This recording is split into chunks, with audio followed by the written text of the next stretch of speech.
Hey, I'm Scott, and welcome to the YouTube channel for Champion of Aging and my very humble garage gym.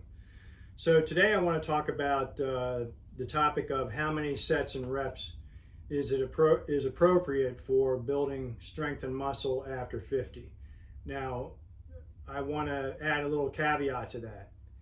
This is aimed at people who haven't done any strength training in their entire lives, or it's been a number of years since they've done any.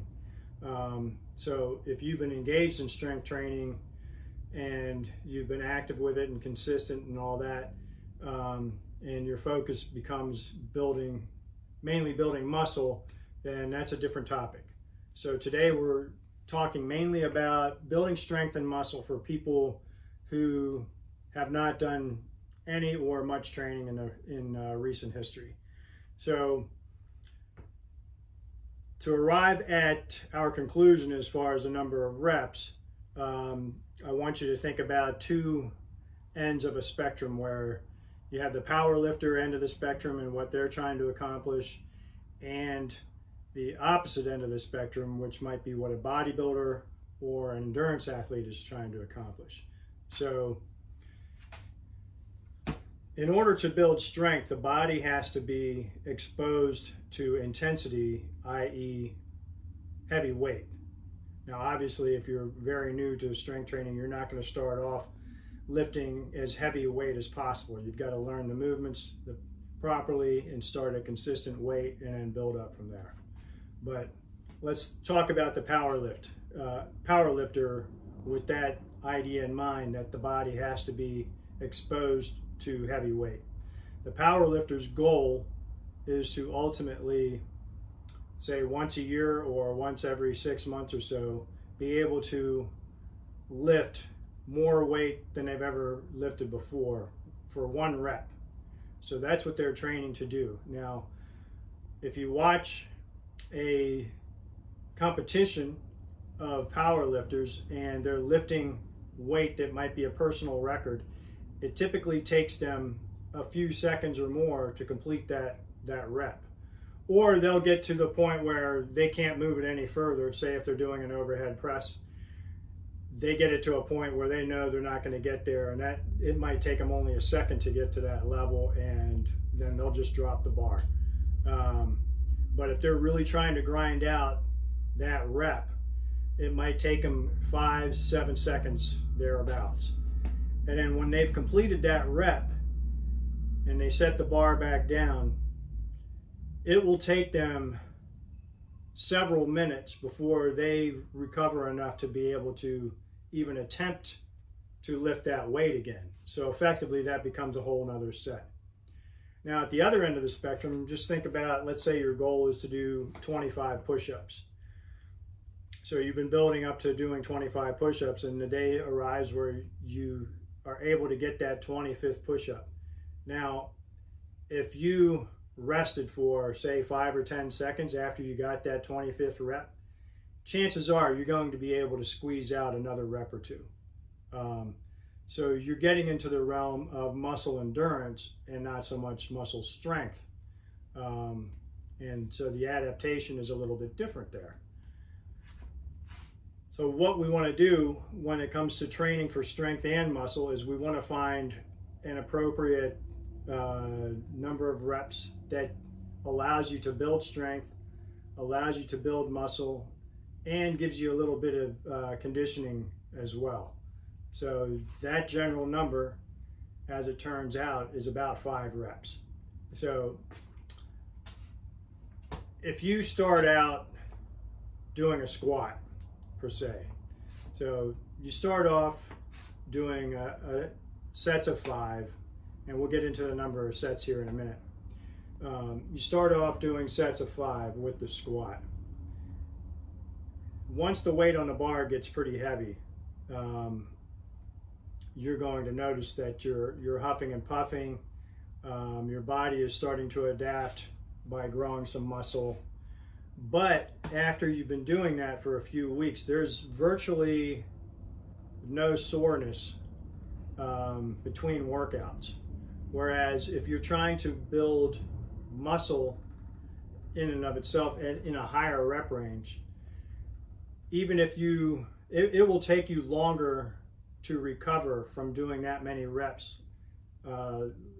Let's say you're doing an equal number of sets between doing 5 reps and say 8 to 12. 8 to 12 is a rep range that's often thrown about by bodybuilders.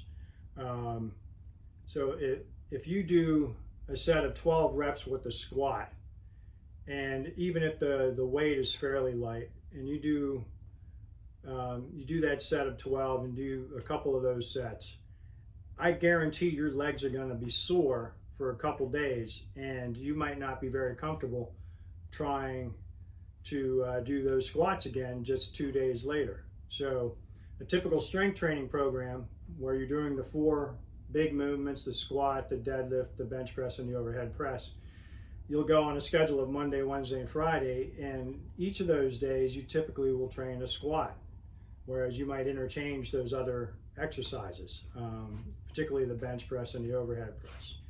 And eventually the deadlift gets alternated with other pulling exercises such as pull-ups or bent over rows. If you're training in that methodology and you're training a few sets of the squat at 5 reps and you've been doing it for a couple weeks, you're not going to feel so much soreness when your next workout comes around that you just don't feel like you can train that movement again. So there's a difference there. The body reacts differently to the rep range.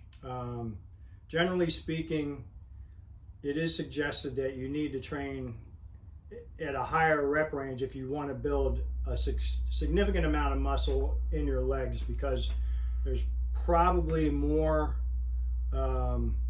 type 1 muscle fibers which are going to get trained in a higher rep range. Type 1 is basically responsible for muscle endurance, and because human beings walk around as bipedals and we might jog and we might run, the legs need to have some endurance, and so you're going to have a lot of type 1 muscle fibers in there. Whereas the upper body, you're going to have probably more type 2 muscles, because it's mainly just force production. There's not too many things we do as human beings where we've got to do a repetitive motion 25 times, except maybe if you're in a boxing match. But if you want to knock someone out with one punch,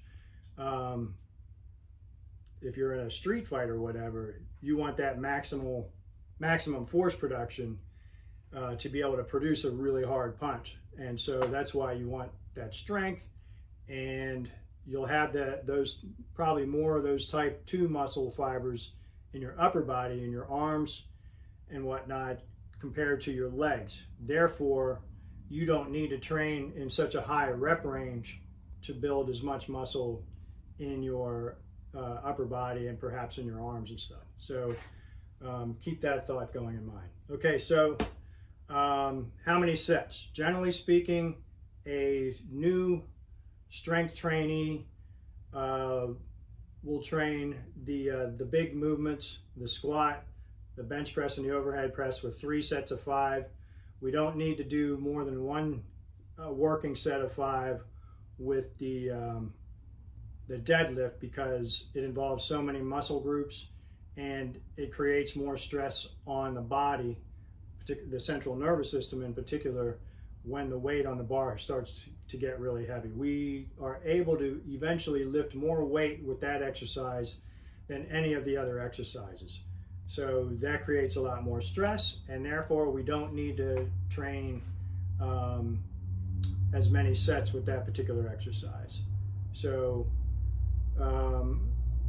that should cover your question, how many reps and how many sets to build strength and muscle if you're starting out.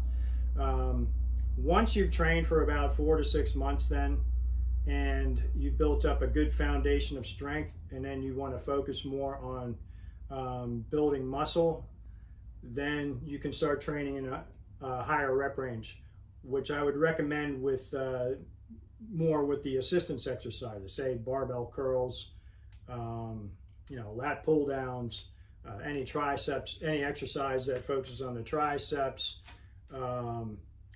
leg extensions and whatnot. So then you can train in the higher rep range there. But just be careful that you don't overdo it so that you're too sore to be able to come back and train again. So your schedule will be adapted as well. So you might not train Monday, Wednesday, and Friday doing the same routines. You might have to adjust and split them up a little bit more throughout the week. So I hope that answers some questions for you. If you're new to strength training, or if you're thinking about starting out, we'll do a couple more videos based on this particular topic. And I hope you check out championofaging.com. You got some good information out of this video. Be sure to hit that like button and subscribe to the channel. And we'll see you down the road.